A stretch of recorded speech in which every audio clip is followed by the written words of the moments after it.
Chapter 2. What's the story? It's 7 p.m. on Monday night. Joan, a young woman of 35 years, is sitting in her bedroom looking at herself in the mirror on her dressing table. She is trying to understand the emotions that are running through her body. Are they feelings of anxiety or excitement? She looks closely into her eyes. Does she really know who is looking back at her? Her life has changed so much over the last few years. Where was that girl who was ready to take on the world when she finished college? What had become of her dreams of a great career, a loving husband, beautiful children, a home filled with happy memories and exciting expectations for the future? Her audible sigh brings her back to the present and the upcoming event. Tonight, Joan is going on a date. It will be the first time she has gone on a date since her marriage to Tom broke up 4 years ago. It has been difficult getting back to the life of a single woman after so many years being part of a couple. Almost all her friends have partners, and she often feels like the odd one out at parties and events. In fact, over the last year she just hasn't gone to many of those events because of it. One of her friends had suggested an online dating website, and she had eventually agreed to try it. She struggled with some of the details she had to fill in on her profile. Saying things to make herself sound attractive to a potential dater was difficult, and she wondered, did anybody actually tell the truth when filling them out? Over the following few days, she seemed more aware of her sense of being unlovable. Maybe all the things her former husband had said to her and about her had some truth in them. Maybe she wasn't a nice person to be around. Maybe she was destined to be alone for the rest of her life, just like he had said. She was feeling quite down by the time the weekend came, and then, on Saturday morning, she was contacted by a man, not too far from where she lived, with the offer of a date night. She looked closely at her face in the mirror. Would he find her attractive? Did her hairstyle look okay? Had she put on her makeup well, or was the eye color too strong? Was she trying to look younger than her age? She stood up to get dressed. As she looked in her wardrobe, she was aware that she had gained a few pounds since she stopped jogging in the evenings, and wondered if her figure would be to his liking. She chose a dress that fit her well. Even though she had bought it for a friend's wedding the previous year, she hadn't worn it since. She finished off her hair and picked up her coat just in time to answer the door to the taxi driver. The date had been arranged at a restaurant close to the center of town. She hadn't been there before, but had heard that it was nicely decorated, had good food and service, and not too expensive. She wasn't sure if she would be able to eat anyway. Her timing was good, and she should get there for 8 p.m. as agreed. She was first to arrive and was shown to her table. Thoughts of, what will I do if he doesn't turn up? Will he be like his photo? And what can I eat so that I don't make a mess or spill something? And what will we talk about raced through her mind. Maybe he'll be more educated than me, and I'll seem foolish to him. The waiter asked if she would like a drink while she waited for her guest. She couldn't decide, and so said, "No, thank you, I'll wait." Her nerves were starting to get hold of her. A man, fitting the description of her date, arrived at the door. He was led to her table. He looked handsome, well-dressed, and around her own age. She stood up and offered her hand to shake his. He leaned forward to kiss her cheek. She felt awkward.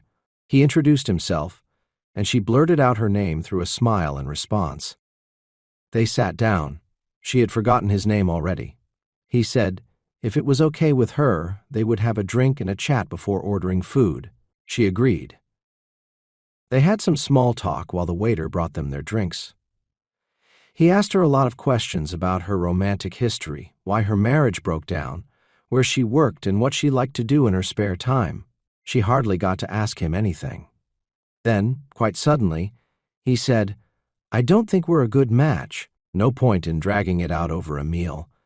He smiled with a typical salesman-style smile, put some money to cover the cost of the drinks on the table, and said, "I'll head off now. Thanks for coming," and was gone. Joan sat there in shock and disbelief. What had just happened? She felt embarrassed in front of the people at the 2 tables next to hers who would have heard everything. She wanted the ground to open up and swallow her. She felt rejected and discarded. She finished her drink in 1 gulp, got up, and although her legs felt like jelly, walked quickly out onto the street and fresh air. She found a low wall to sit on and called her closest friend, the one she confides in when things are not working out. She retraced the events of the short evening. "What did you say or do that could explain his reaction?" her friend asked. "You must have acted stupid or something. You know you are capable of that when you are nervous." "Could it have been that dress? It is last year's fashion after all. Could it be the way you put your makeup on? It's not one of your strengths. Maybe it was the way you fixed your hair. Maybe it was because you've put on weight. You know you've been letting yourself go lately. Perhaps your conversation was boring. Maybe you are not the couple type of girl. Maybe you should just get used to being alone. What is wrong with you?" Joan wept. She had no answers, only more damning questions. You may well ask, what kind of friend would say those things to her? Do you have someone close to you who would say those things to you when you are feeling low and at your weakest? Martin is going to his job this morning, as he has done every morning of his working week for the past 5 years, and although he is traveling the same road, watching his car clock as usual, anxious that the traffic will keep moving, this morning is different. Today he has a meeting with the company director. His ambition is to get promoted. He likes his job and the company he works for, but he feels he is not progressing in line with the effort he is putting in each day. At last, a position on the management team had opened up and he applied for it immediately. He knows he is qualified on paper for it, and hopes that his work ethic and the many extra hours he has put in will stand to him now. He feels that the suit he has chosen to wear makes him look like a manager. He had also chosen a tie in the company colors for extra effect. He shined his shoes, trimmed his hair, and practiced his best smile in the mirror before leaving his house. The day seemed to drag on, even though it was only 11 a.m. His interview is at noon. He continually forced thoughts of not being good enough out of his mind. "Think positively," he repeated to himself. He had struggled in school as a young boy. The teacher had told him he wouldn't amount to anything, and although he studied the best he could, he had only just made his grades. Living up to the standards set by his older brother was difficult, but that could all change today. Today he could show he is capable of success. He smiled to himself. Noon came.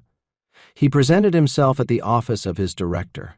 The secretary asked him to take a seat and phoned her boss to say he had arrived. Martin could feel small beads of sweat under the collar of his shirt.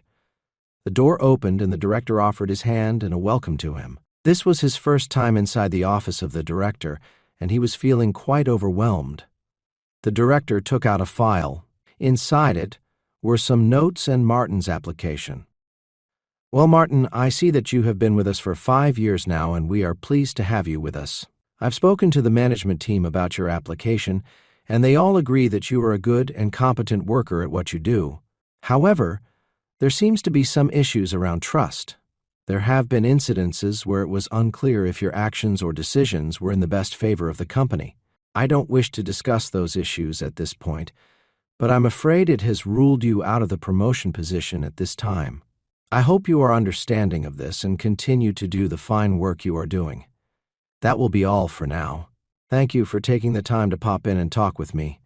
My secretary will see you out." He stood up and offered Martin his hand by way of closing the meeting. Martin left the office and decided to take the back stairs down in order to steady himself from the body blow he had just received. What will I tell my wife?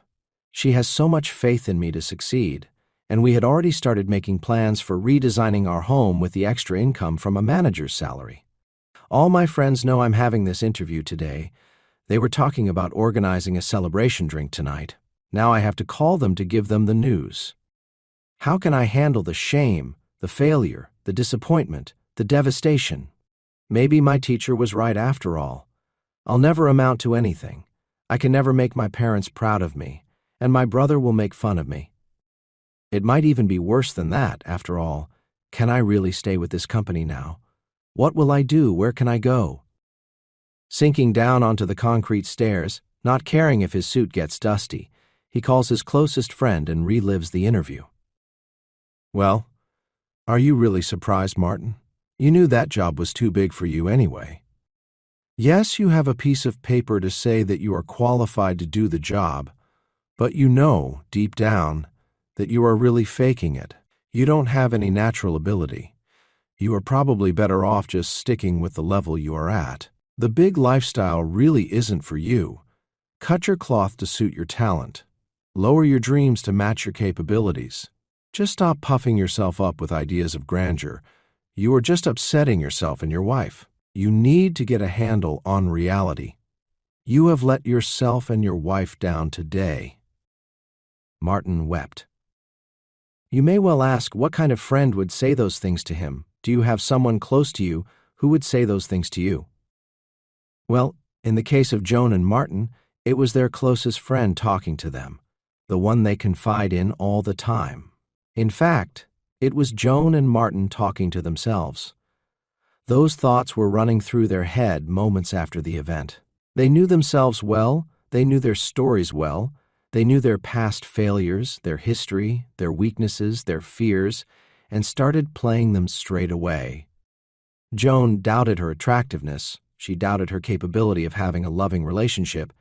She judged herself more harshly than any other person would or could, because she really didn't like a lot about herself and she expected others to feel the same way about her. In fact, she was really not surprised that the evening was a disaster. Deep down, she had expected it would be.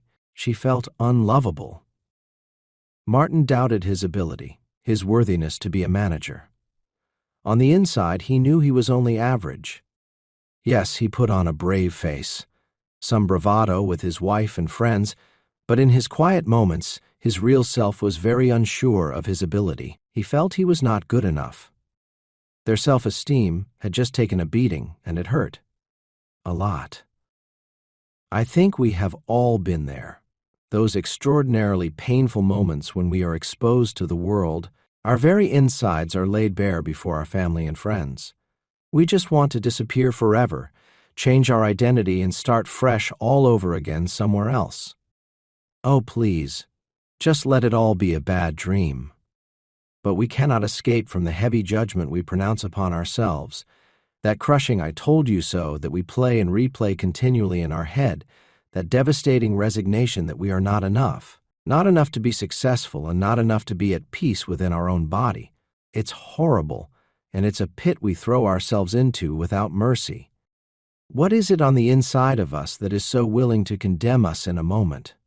What is the foundational structure, the scaffold, that holds us together as humans in the world around us, that is so fragile that it can come crashing down in an instant?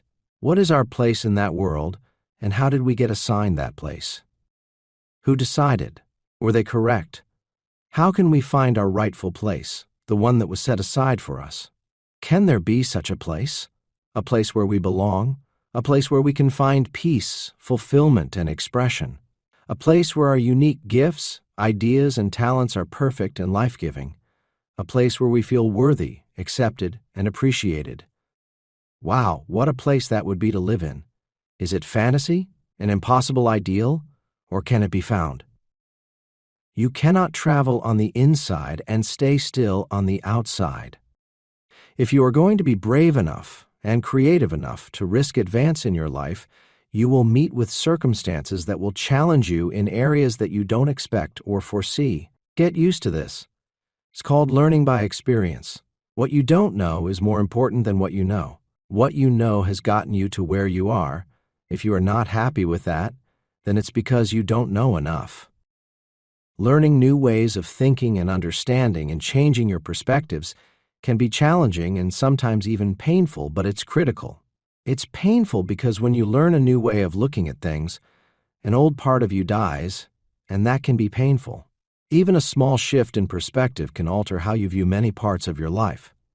Everything we attract into our lives shows us a perception we hold about ourselves.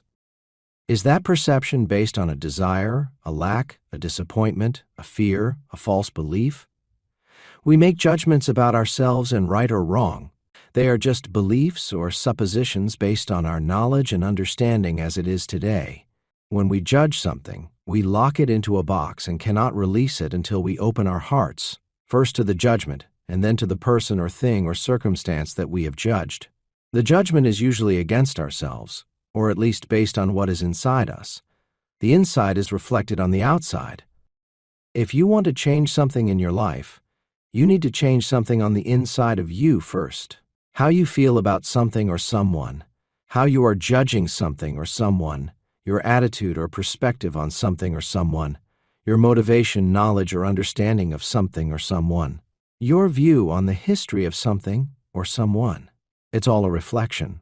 Therefore, you can change any circumstances in your life by changing what's on the inside of yourself. Your life will rearrange itself to bring you what you believe, because that's where your energy will flow to. The basic component of the universe is energy. All that we see and all that we cannot see is an expression of that energy. Emotions are a form of energy. Emotion is energy in motion.